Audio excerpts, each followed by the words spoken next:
As we come on the air live at 5, the search continues in Central Texas for any survivors of flash floods that began Friday. At least 70 people are confirmed dead. 59 of those fatalities were in the hard-hit area of Kerr County, where surging river waters washed away a girls' summer camp. As of Sunday, 11 campers and 1 counselor are still unaccounted for. Residents from nearby counties are joining in on the search. Everyone's just trying to do their part. You know, there's it's a horrible sense of search, right? Because you're searching for something you hope you don't find, but at the same time, you know, if you've got family members that are missing, you hope there are people out there looking for them. You know, and if you bring them that closure, then that's something that counts for something. President Donald Trump announced Sunday that he signed a major disaster declaration for relief for Kerr County. In light of the flooding in Texas, Congressman Joaquin Castro says the Trump administration's staffing cuts at the National Weather Service should be investigated. I don't think it's helpful to have missing key personnel from the National Weather Service not in place to help prevent these tragedies. I don't want to sit here and say conclusively that that was the case, but I do think that it should be investigated. The Texas Democrats' comments come amid complaints from state officials who say the National Weather Service's predictions underestimated the scale of Friday's floods. Tennessee Senator Marsha Blackburn responded to Castro's concerns on Fox News, saying now is the time for thoughts and prayers, not policy. Now is not the day for that type of conversation. I would encourage the congressman to be wrapping his arms and his heart and his prayers around these families and to stand with them at this point. President Trump made cuts to the federal workforce an early priority this year, and those reductions extended to the Weather Service as well as the National Oceanic Atmospheric Agency. NOAA also faces more than $2 billion in further funding cuts under Trump's 2026 budget proposal.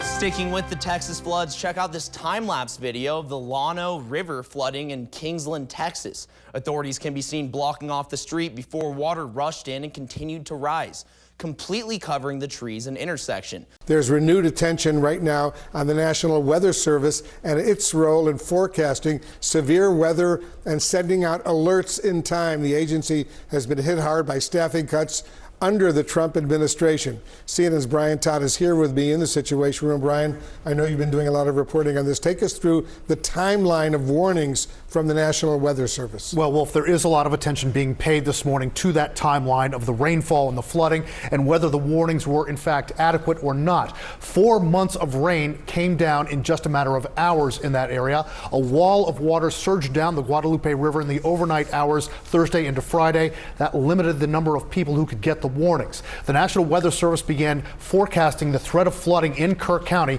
as early as Thursday morning, July 3rd, with a hazardous flood outlook. At 1:18 p.m. Central Time on Thursday, a flood watch was issued, highlighting Kerrville, among other locations, as being at risk of flash flooding. But local officials have pointed out the forecast was for less rain than the amount that actually ended up falling. There were several technical forecasts through Thursday afternoon and evening with increasingly heightened language about the magnitude of the potential flooding. Now we move ahead to 1:14 a.m. Central Time on Friday morning.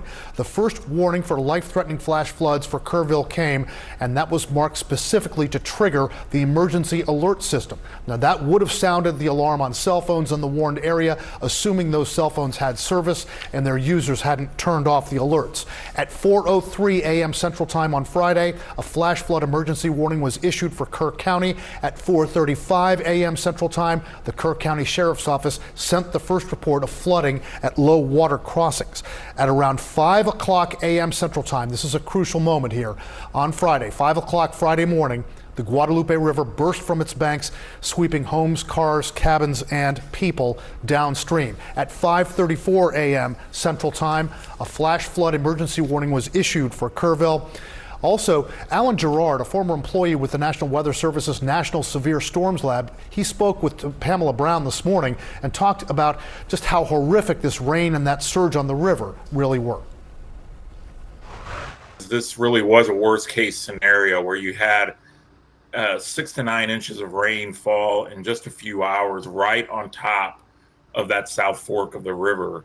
And the unfortunate reality is all the soil and hills in that area just funnel all of that rainfall right into the river, and you can just get these tremendous flood waves that develop extremely quickly.